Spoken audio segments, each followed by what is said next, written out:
lot of you may know me from speeches or appearances on MSNBC. My mom always gets very mad if I don't text her before I go on television. But I actually grew up in a really small rural town, and my first pets were chickens. I pig sat for my neighbors. And the thing that I remember about where I grew up that I did not realize was strange is that I didn't have a key to my house growing up. And this is what that looked like. I would come home from school every day, and I would get off the bus, and I would come into my house, and every day there was somebody sitting around the kitchen table. Neighbors, friends, family members. If you were going through a hard time, you were welcome at our house. If my brother's friends got kicked out from their house, they were welcome at our house. And that was really lovely, because it meant I was never alone. There was always somebody around. My mom always had coffee brewing. There was always something cooking. And I have found myself seeking that feeling my entire life. I also didn't realize that I grew up in a very deeply red Republican area. I didn't know. We just didn't talk about it. But we looked out for each other, and we cared about each other. And that, to me, is, I think, what a lot of people are chasing. This feeling that you are welcome, and that people see you, and you have a place with no judgment, with no reservation. Now, the thing about growing up in a really small town, how many people are small town people? The thing about growing up in a small town is you want to see what else is out there at some point. So I have been working since I was 12. I've had all kinds of different jobs. I saved up every single dollar I could, and when I finally bought my first terrible, crappy car, I slept in it the first night that I had it. My mom brought out a pillow. She was like, "Are you really staying out here all night?" Yes. And that was so exciting because I finally got to see other places and meet other people. And I didn't have to wait for the bus or for my mom to drive me, 45 minutes away to see a friend. And it probably didn't surprise my mom at all that that meant when I grew up, I wanted to be a car designer. That was my lifelong dream. So I went to college, I got a degree in industrial design, and I actually had a chance to build a concept car of my own live on stage at an auto show in full scale when I was still in college. I gave a press conference. It was covered all around the world in magazines in Japanese that I have pictures of. I have no idea what it says. They could have said really insulting things about me. Who knows? But in normal times, that experience would have set me up for success. But I graduated college in 2008. Terrible timing. So I found myself, instead of starting my career, I had this great degree in my hands. I had thousands of dollars in student loan debt. I had no health insurance because the Affordable Care Act didn't exist yet. And I was once again sleeping in the backseat of my car in a parking lot of a startup that I was working at. I can't find an opportunity. I can't dig out of this hole. I can't afford to start a family. I can't afford to buy a house. Why? And I share that to let you know that Donald Trump is not the reason for all of this, that for a lot of people, things have been broken for a pretty long time. And it created this vacuum that allowed somebody like Donald Trump, who represents blowing it all up, to come into power. Now, I eventually did dig my way out of a hole. I was the creative director for Gawker Media. I was a partner in a production company that did documentary films and live events. So my career was all about storytelling, about finding a narrative and a way to connect with people. And that's something that I really loved. And then I woke up after the 2016 election, and I had been doing really well. And then I wasn't. How many people were sick to their stomach that day? Yes. I woke up the day after the 2016 election, and there was a video that went viral of middle school students sitting around tables in a lunchroom, banging their fists on the tables and chanting, "Build that wall," at one of their classmates. That video was from Royal Oak Middle School, which had been my polling place the day before. And I remember watching this, and it just broke my heart. I watched this video over and over again. And there was something so jarring about how high-pitched their voices were. These are kids. And for some reason, the only thing that I could think to do was Google how to run for office. I had never done this before. I had never worked on a campaign. I voted, I paid attention, but I had never been in this work. And a month after I got married, I put my name on a ballot to challenge my state senator at the time, who was the Republican incumbent, who had won his previous election by 16 points. And when I told some of my local Democratic Party leaders what I wanted to do, the response that I got was, "Oh, honey, that's cute." Truly. I cannot tell you how freeing it is to run with no expectation on you whatsoever, and to not necessarily have the support of the Democratic Party, because that meant that we got to run the campaign that we wanted to run. I brought on more than 500 volunteers, and all the votes were counted. I beat it by 4 points. So, if people tell you we can't organize everywhere, you tell them you're wrong. Because what we found on that campaign was people just want to see somebody who cares about them and who has passion and energy. What I heard more often than anything else on that first campaign was people who looked at me on their doorstep and said, "You remind me a lot of my daughter who left Michigan to bring our kids back." That became the umbrella for everything that we did. So then I came into the state Senate and thought, amazing, I've got this title now. I'm going to be able to do so much good work. Joke's on me. The state Senate had been controlled by Republicans since 1984.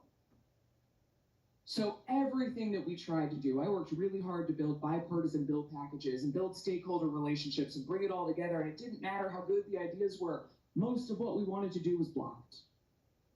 And then I woke up one morning in 2022 to find a colleague had sent out a fundraising email accusing me by name of wanting to groom and sexualize kindergartners and wanting 8-year-olds to believe they were responsible for slavery.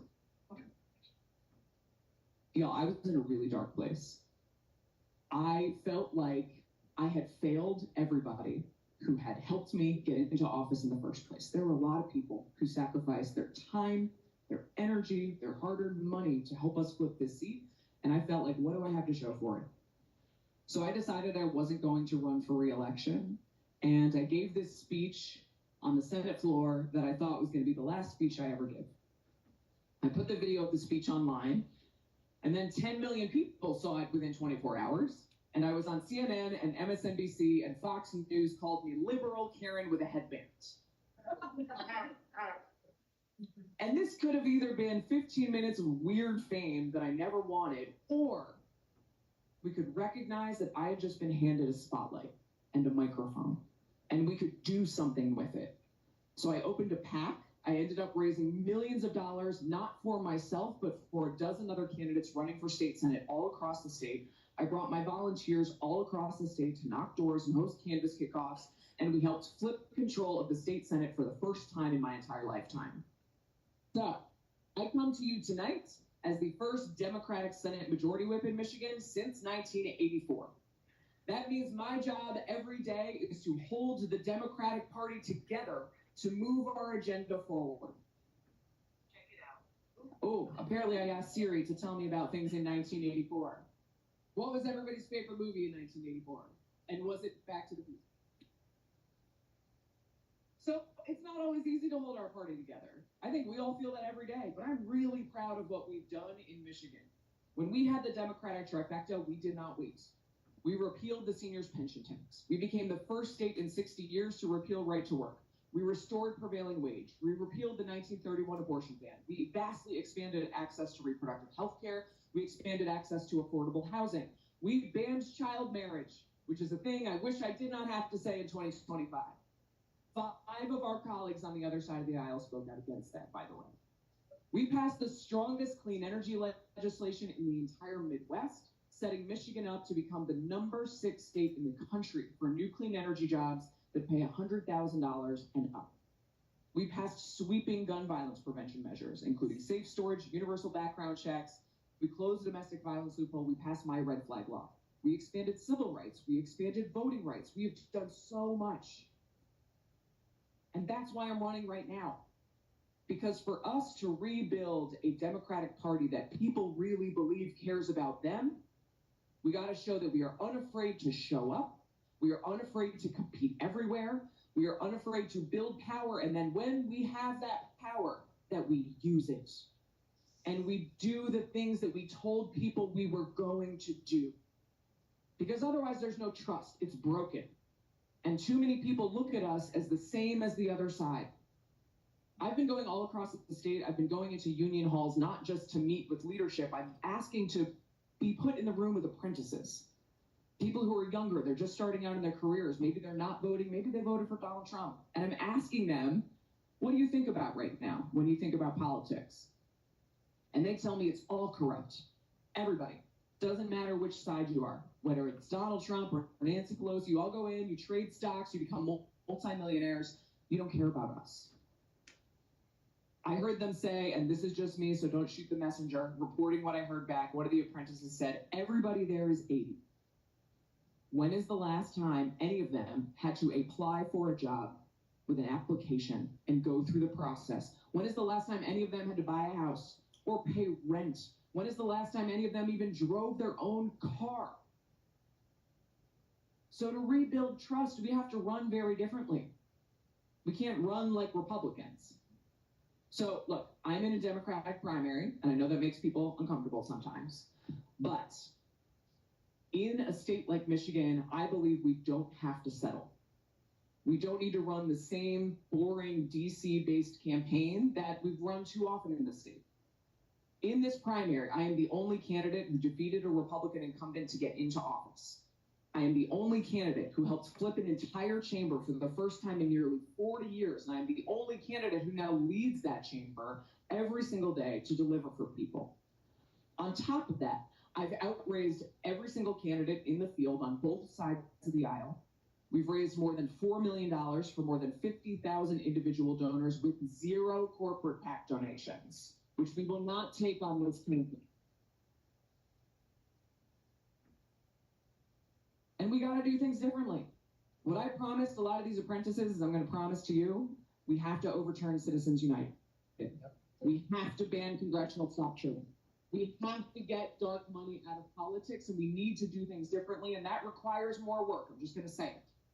But I believe that it's worth it, and that we can do so much together, and we can show the rest of the country what it looks like to stand up, to fight like Michigan, and to win. So with that, thank you so much for being here. Thank you for getting to know me, and I would love to take any questions. Yeah, absolutely. Your comments about the vote to shut down and reopen, yeah, I'm a little concerned about that because I think that I'm disappointed that we didn't get what we wanted, absolutely.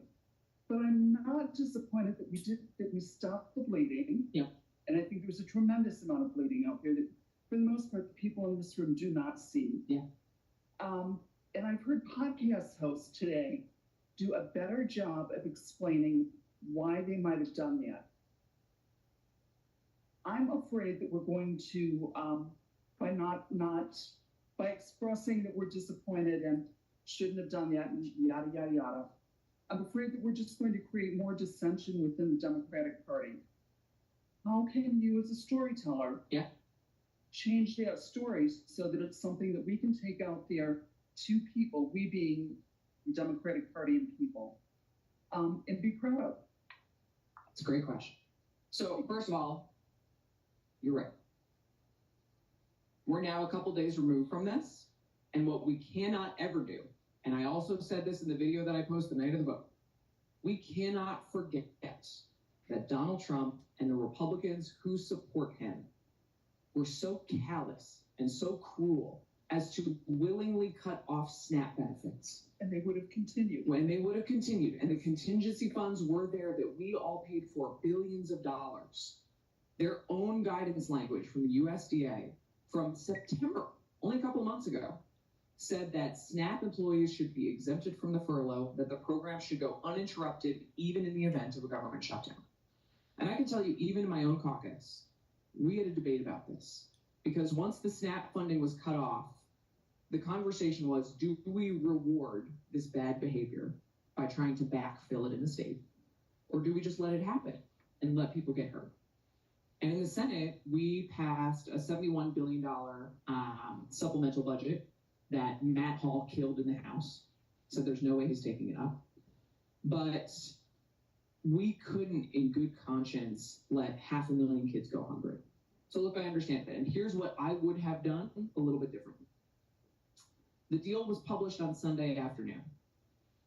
You started to see immediately online, people thought it was wildly unpopular. What I would have liked to see, not that the shutdown go on another month because people are really hurting, they are. But let it go on 24 hours. Get into Monday, get into a news cycle, start to see the onslaught of anger that was there. And something that I love doing and why I opened with none of us can do this work alone. If I'm a sitting U.S. Senator, I'm putting out calls to action. What are the phone numbers? Who do you need to call? Who do you need to start pressuring? Because we don't know that Republicans would have given what Senator Peters asked for, the 1-year extension of ACA. But maybe we could have gotten something. Maybe a 1-month extension of ACA. Or Donald Trump could have put enough pressure on Republicans that they would have nuked the filibuster and done it on their own. So that's what I would have done a little bit differently, is just give it a day. Because on a Sunday afternoon, like I said, when people are watching football, they're with their families, a lot of people were not paying attention. But when people learned on Monday what happened, they were pissed. And you can use that anger, because what I know is that people want to be part of the solution. And it's really frustrating when you hear the leader say, a week ago, this is our red line. Not on our watch. We're not doing it. And then you see a change of heart and you don't understand why. Communication is really important, both internal communication and external communication. Keep people along with the process. If it gets to a point where there's just nothing that they're going to give on, and the reason was, let's say it was SNAP benefits, communicate that with people. But we didn't hear anything, and I think that's why there was a lot of frustration, and I would have waited just 1 month. So from here on out, there is going to be a vote in December. Republicans are not going to give Democrats the votes. We need to be relentless in hammering Donald Trump and the Republicans for now 60+ times since the passing of the Affordable Care Act. They have tried to repeal the Affordable Care Act without ever replacing it with anything else. So we can all acknowledge, is healthcare broken? Absolutely. Do we need to fix it? Absolutely. You know how we don't do that? Rip the rug out from under people and then say you're on your own while we figure it out. That's the message I want us to carry forward, because from here on out, we are a big tent party. If Tuesday of last week taught us anything, we are a big tent party. We look different, we sound different, and we can win everywhere when we accept that.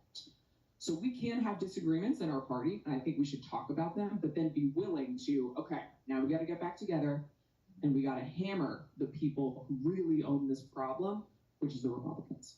Okay, thank you. Thank you.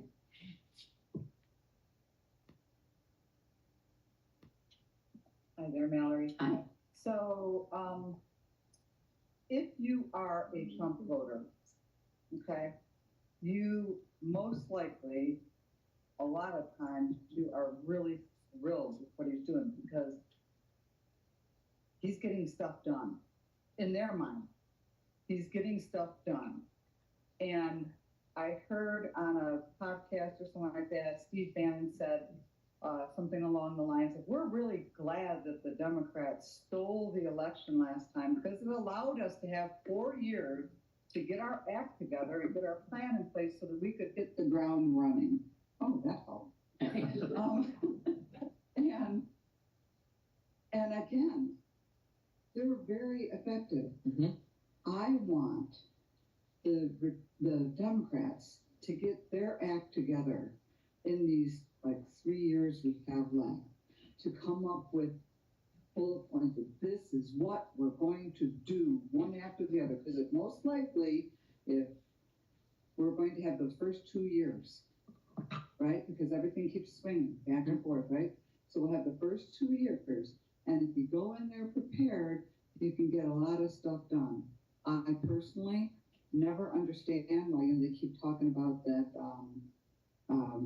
Social Security's going to run out of money. Yeah. And they're going to have to cut or find a way to come up with more money. Yeah. I don't understand, and maybe you can explain to me, why don't they remove the cap on FICA? Yeah. Why is the cap? I worked my whole life. I never had tax-free money where I was at the cap and then had some money that didn't have FICA taken out of it. Yeah. That's number one. Number two, John Lewis Voting Rights Act. Yeah. We need to get rid of gerrymandering across the country. And the other thing is I was really upset that, I mean, the first 2 years of Biden, I wanted him to just attack one after the other. And I know we were in a bad place because of COVID and everything, but all these presidential norms and things that we just assume people are going to do, like when you run for office, you're going to release your taxes, and when you go to this, you're going to you're going to follow these norms. I thought that after Donald Trump's first 4 years, that when Democrats got in, all that stuff was going to be made into law. Yeah. And it didn't. But now I'm looking at it, so what if it was made into law because he's been ordered by courts to release money or to use the money for SNAP benefits? And he appealed. Well, not only that, but he just says, no, we're not doing it. So we're not following court orders. There's supposed to be 3 co-equal branches of government. And I'm really sick and tired of one of them, Congress, being absent. And I don't know what to do about it. I obviously, I don't know what to do. If I did, I might run. But I don't know what to do, and so I'm looking for somebody to help me figure out, like the FICA. That seems like a very straightforward. Let's just do this. Yeah. Right. So I love that. And part of what we're doing, that is a big question of what are the Democrats doing? Where do we go next? What is our message? Something that I think we did really successfully on the state level when we took a trifecta in Lansing is on day one, we announced 6 bills. These are our 6 bills that we are going to lead with. And they covered affordability, civil rights, voting rights, reproductive rights, kind of our big things where we took away from the last election. We did a deep dive on why did people vote for us? Let's put that plan together and let's do it. And if I had to reflect on why we lost the trifecta, I mean, there's a lot of reasons. First of all, in our state house, we only had a 2-seat majority. And in 2022, 56 out of 110 state reps were brand new. They had never run a committee before. They didn't know where the bathrooms were. Like, it's a really hard thing to just step into and then own an $80 billion budget process and all these committees. So just to level set, we only lost the state house by 5,400 votes across 4 districts. But looking back at what happened, we had a great plan for those first 6 months.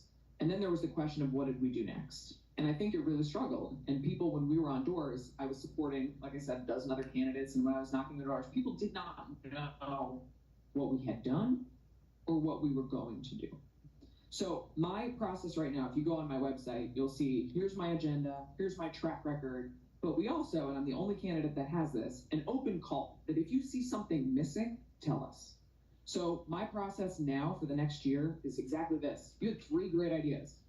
We're going to take them back and start to listen. What do people need? What do they need right now? And that's going to be my priority to take back not only as the next senator, but frankly, as somebody who, and this is a responsibility for all of us, is running in one of the handful of swing states, in one of the most important races in the country. We have an ability from Michigan to help set the agenda for our entire party. So that's my process, is looking for what are those 5 or 6 things that we can lead with. On day one, we drop those bills, we hammer the messaging, and we keep it going relentlessly. So there were 3 great ideas. And this is a call for anybody else. If you've got like your 1 or 2 or 3 things that you want to see the Democrats do and do first, tell us. I'll be the first to say I bring my own lived experience and my own thoughts into this job, but I know what I don't know. So be open with us. And thank you for sharing those. I know those are great ideas that we should absolutely do. Thank you. Yeah, thank you.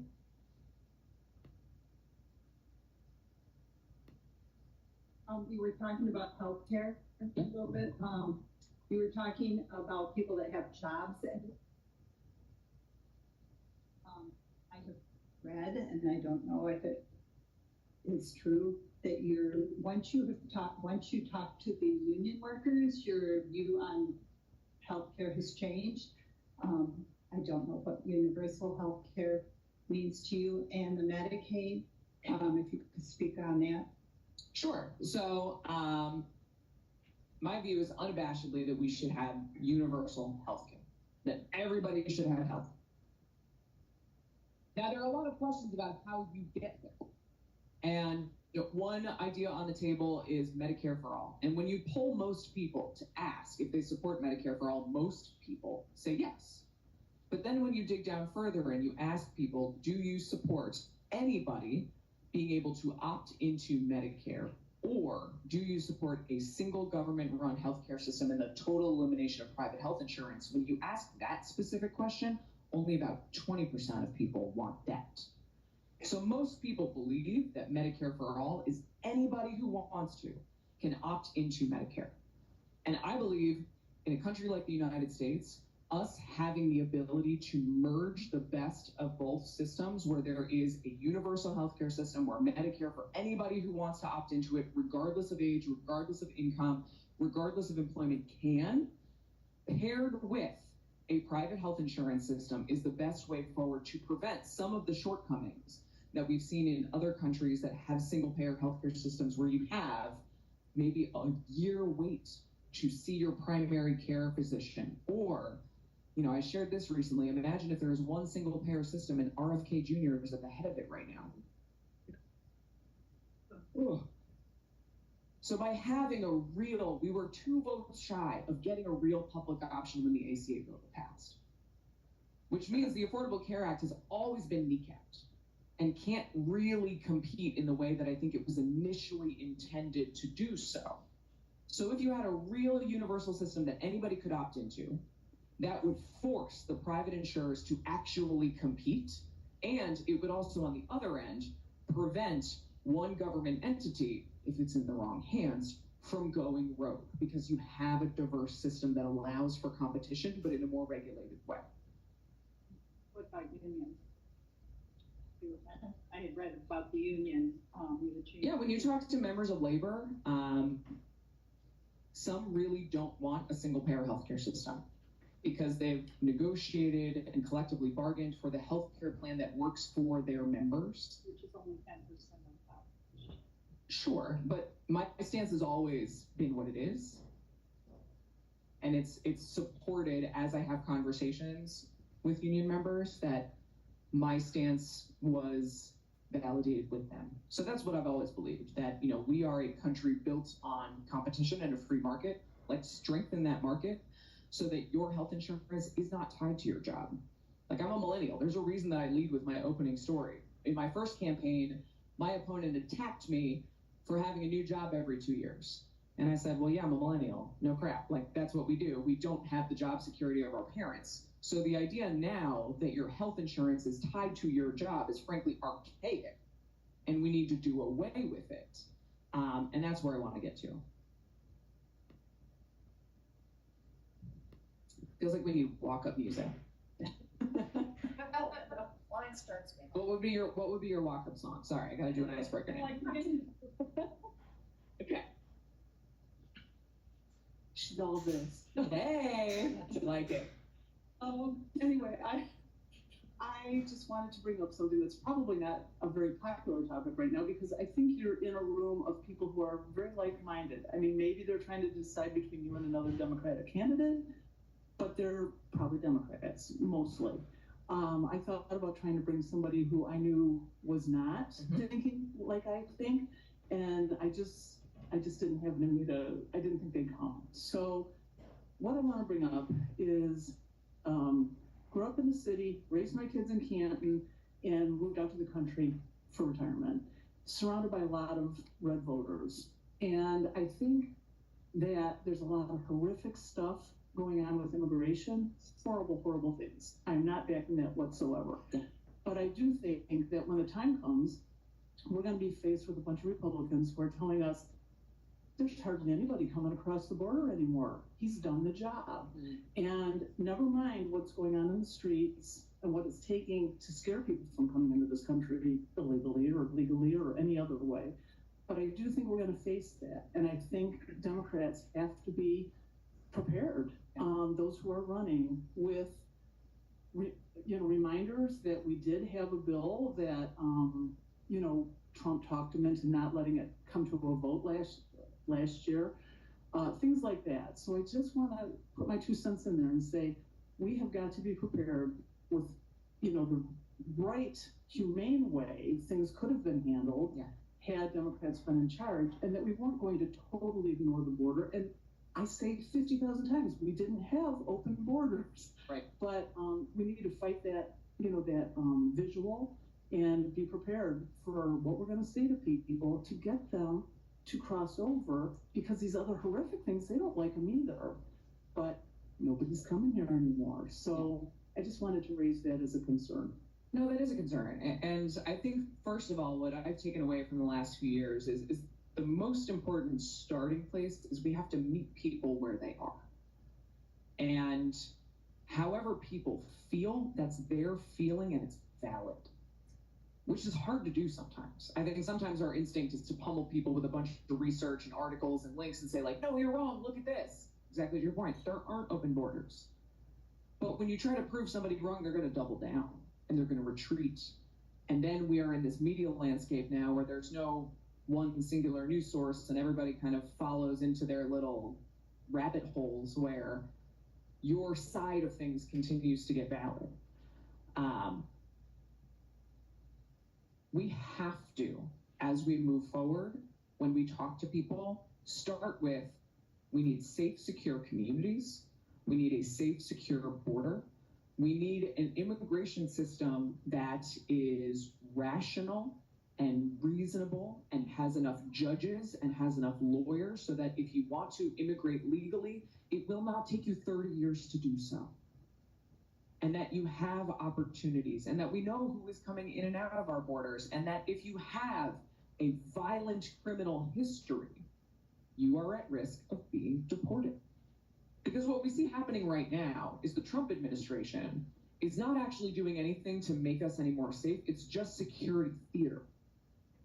They have discovered that it's actually really hard to go after criminals and cartels because it turns out they don't want to be found.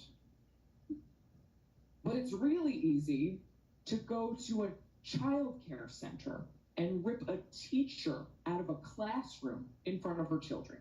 And I'm sorry if I get emotional about that. My daughter is 4. And I watched that video and I was thinking about what it would be traumatizing for life if my daughter watched her teacher get ripped out of her classroom. They're finding it's much easier to land a helicopter on a building, to pull children out of an apartment building, put them in zip ties, deport children, deport moms who are trying to stay here the right way with their kids, pepper spray children, hit priests in the head with pepper balls. I don't know if you saw this story. There was a guy who, there's a photo of it. It's just so chilling. He's squatting in a parking lot with his head in his lap, just sobbing because his wife was taken away from him. He's a veteran. He served our country. They were going through this process the right way. They had 2 kids and his wife is gone now. She called and said that she was picked up and then her phone was taken away from her. He traced it with GPS to a detention center and then it turned off. And he can't get any answers about where she is. So what I know is that most people are not barbaric. There was a poll done even in Michigan before the election of last year that said that 75% of Michiganders don't want mass deportations. You want a fixed immigration system. You don't want to see what we're seeing right now.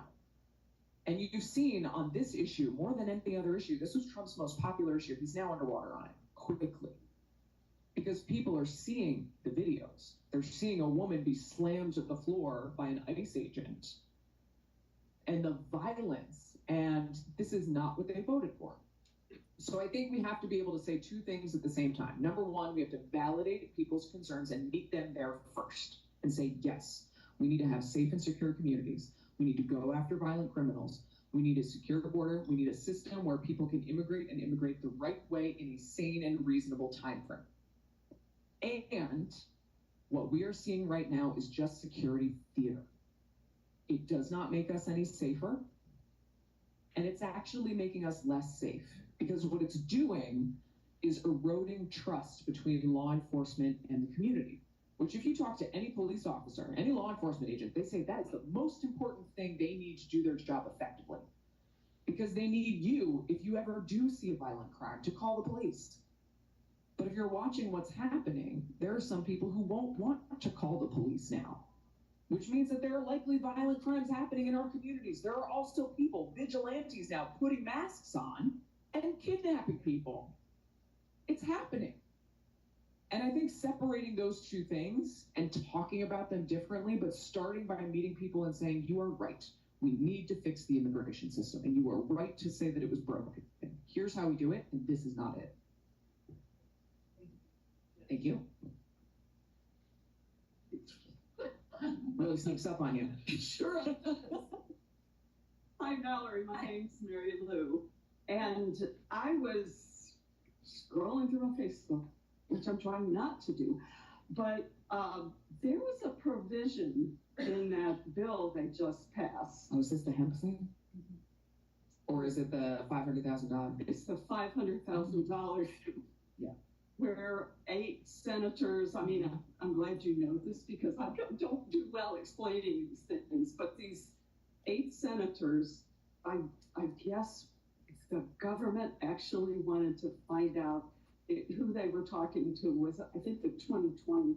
Yeah, you want me to explain this? So Yeah. this is a provision that was in the CR that passed that will give any senator whose records were obtained by Jack Smith, the special counsel, it will just give them $500,000. They are paying themselves $500,000 if their records were seized. And so they it's extended like it to 6 different things. And exactly. And they extended it to Your email. Yes. Yeah. I'm a public official. I expect that my email is subject to search sometimes. I mean, that is just part of the deal. $500,000. They snuck it in there. Times 6, I think, Uh-huh. when I heard it today. And it extends to any member of the House as well. Yeah.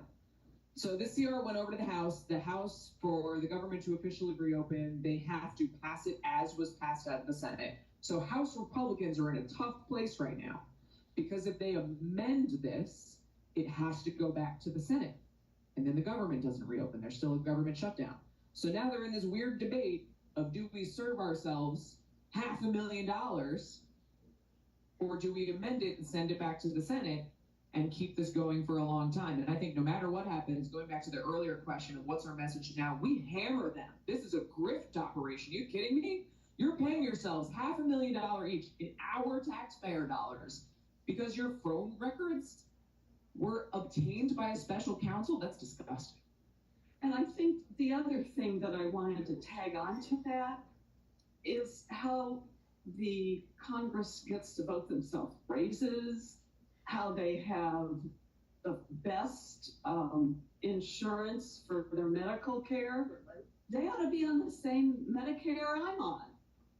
They don't deserve it. Yeah.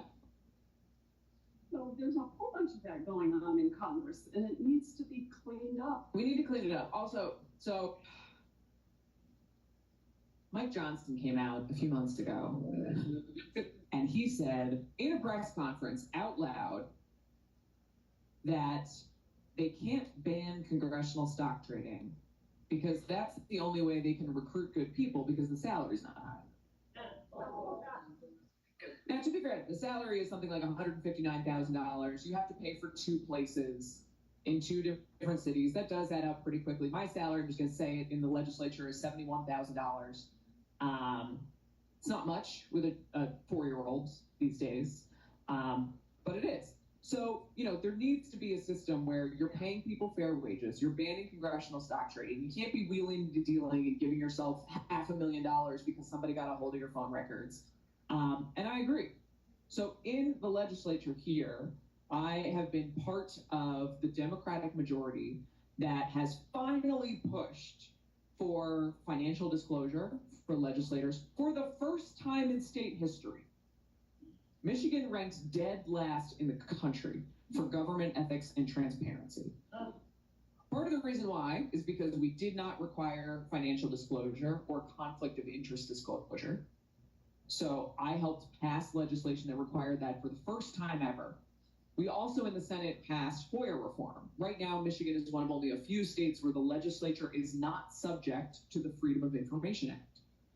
So if I email, for example, from my office, let's say the State Department of Labor and Economic Opportunity, that department is subject to FOIA. So you could get a hold of my emails that way, but you can't request it out of my office. The governor is immune from that as well. We passed legislation out of the Senate to finally open up the governor, the executive branch to FOIA. Matt Hall and the Republicans are blocking it. So I'm giving everybody a homework assignment tonight. Please go call Matt Hall and email him and tell him to pass FOIA so that we can do this on the state level. And I want to take this and continue it on the federal level so that we can clean up Washington so people trust legislators again. Thank you. Yeah. Okay, time for one more question. Welcome. Hi, my name's Kathleen. Thank you for being here. I had to take a note because I need to call him for homework. Yes, everybody, phones out, call Matt Hall, FOIA. It was Senate Bills 1 and 2, really easy to remember. 2 quick questions. Yes. Because we're all in this together, if you had a wish list and you could name 3 or 4, maybe 5 things that we could all do in the next week or the next month, that would be good as closure. And also, is there any sense in dealing with the Supreme Court, writing them, calling them? You know, I blame them for a lot. Yeah. Oh, yeah. I don't know what to do about that. You know. I call, but I just don't know if it's a waste of time. So I'm a Notre Dame grad, and Amy Coney Barrett coming out of my university makes me very excited. Just on a personal level, I talked to somebody yesterday who said they saw her with Brett Kavanaugh at a tailgate last weekend. I was like, I would not be able to control myself. That would be bad. There would be beers thrown in people's faces. I love this question. So I think a lot about everything that I learned before I was in office to now, because unlike a lot of people, I didn't grow up in politics. I actually wrote a book that came out earlier last year that is a step-by-step guide for anybody who wants to learn how to get engaged but has no idea where to start. So a few things that I think everybody should do. Number 1, find your one issue. And I think this goes to your second question. Because if you try to respond to every single thing that this administration does, you're going to be playing whack-a-mole, and you're going to get burned out so quickly. And also think about it like this. If you want to learn how to do anything, if you're trying to take up 20 things all at once, you're going to be bad at all of them. Imagine you tried to learn how to cook and play the violin and run. Like, you would spend 5 minutes doing each of those things a day, and you would just be bad at all of them. The same thing is true if you try to reach out or do something on every single issue. If you just send one email once, that's not going to make an impact. And a good example, and it's one that I use in the book, and it's one that I care deeply about, is gun violence prevention. I lost a friend in the Virginia Tech shooting. I know a lot of people who it impacts them. It's also not an easy issue to make progress on. But we showed, I had high school students, as I said, who worked on my first campaign, and I stayed in touch with them. And when we finally passed the red flag law, this was my first bill ever signed into law. It took 5 years.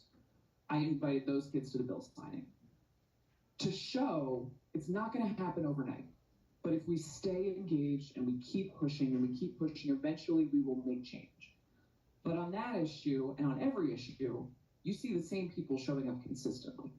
So I would say find the one issue that really motivates you, and that is going to motivate you. Maybe you have a personal connection, and that issue can change over time, but that is going to motivate you to take one small action every day.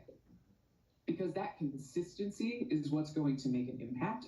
And frankly, you give yourself freedom to let go of all the other issues, which is going to feel really uncomfortable because you're going to watch all the news and be like, they are doing so many terrible things. How can I not do something? But what I fundamentally believe is that if each of us pick our own one issue and we trust that other people are going to do the same, we're going to make real progress. Step 2, once you figure out what that issue is, find an advocacy organization that does that work. Dem clubs are great. Indivisible is great. This is sort of your like cornucopia, catch-all. We care about all of the issues. That's why you show up at these groups. That's why you go to protests. That's why you come to Dem clubs. You support candidates that you like because we get to work on all the issues. But when you find your one issue, find a group that already does that work. So if it's gun violence, it's Mom Demand Action. If it's environmental issues, it's the League of Conservation Voters. There are groups that work on immigration issues. There are groups that work on childcare issues. Find that group and join it. Because being around people who do that work every single day, and they will teach you how to be an effective advocate. That means not just sending emails and not just writing phone calls, but coming to advocacy days. That was a terrifying thing. I did a Moms Demand Action advocacy day when I was a regular person before I ran for office. And I remember coming to Lansing just sweating so much. It's like, this is so weird. And then you realize pretty quickly, you get to be one of only a handful of people in a room with the legislator. And that's really impactful. So I now have people, now that I am a senator, who are experts on a bunch of different issues, and they're my first phone call. On anything related to domestic violence, for example, there's a woman named Jane, she's a constituent of mine, she was a domestic violence survivor. She's made this her life's work to ensure that nobody has to go through what she does. So on any bill that comes before the Senate related to domestic violence, I call her. So you can become that person for somebody else. And I think just go from there. Okay. And then encourage one person in your life, just one, to register to vote this year. Or that one person that you haven't talked to at Thanksgiving over the last 10 years, like we all have one, talk to that one person. Sometimes I find it's a lot easier to talk to strangers than people in our own lives, but we have so much more influence over people that we know and who care about us than knocking on doors of strangers or sending postcards or making phone calls. Like, those are all good things. But if you can get 2 people to vote who did it last time, that's going to be massively impactful. Okay, the very last thing, and then I'll pass it over. I do mean this when I say we can't do this alone without you. We do need help. This is a Democratic primary. If you want to sign up to volunteer, you can sign up with our staff in the back. If you have not signed our petition, we need 15,000 valid signatures to be on the ballot. We are well on our way, but as you can imagine, winter is the hardest time to collect signatures because there are no farmers markets or concerts. So whatever you do for the winter, stay sane for 6 months, whether it's a bowling league or a knitting club. I see some knitting happening over here, a book club. You've got your game watch. Take a sheet with you, and if you can help us collect 10 signatures, that would be huge for the campaign. And just thank you so much.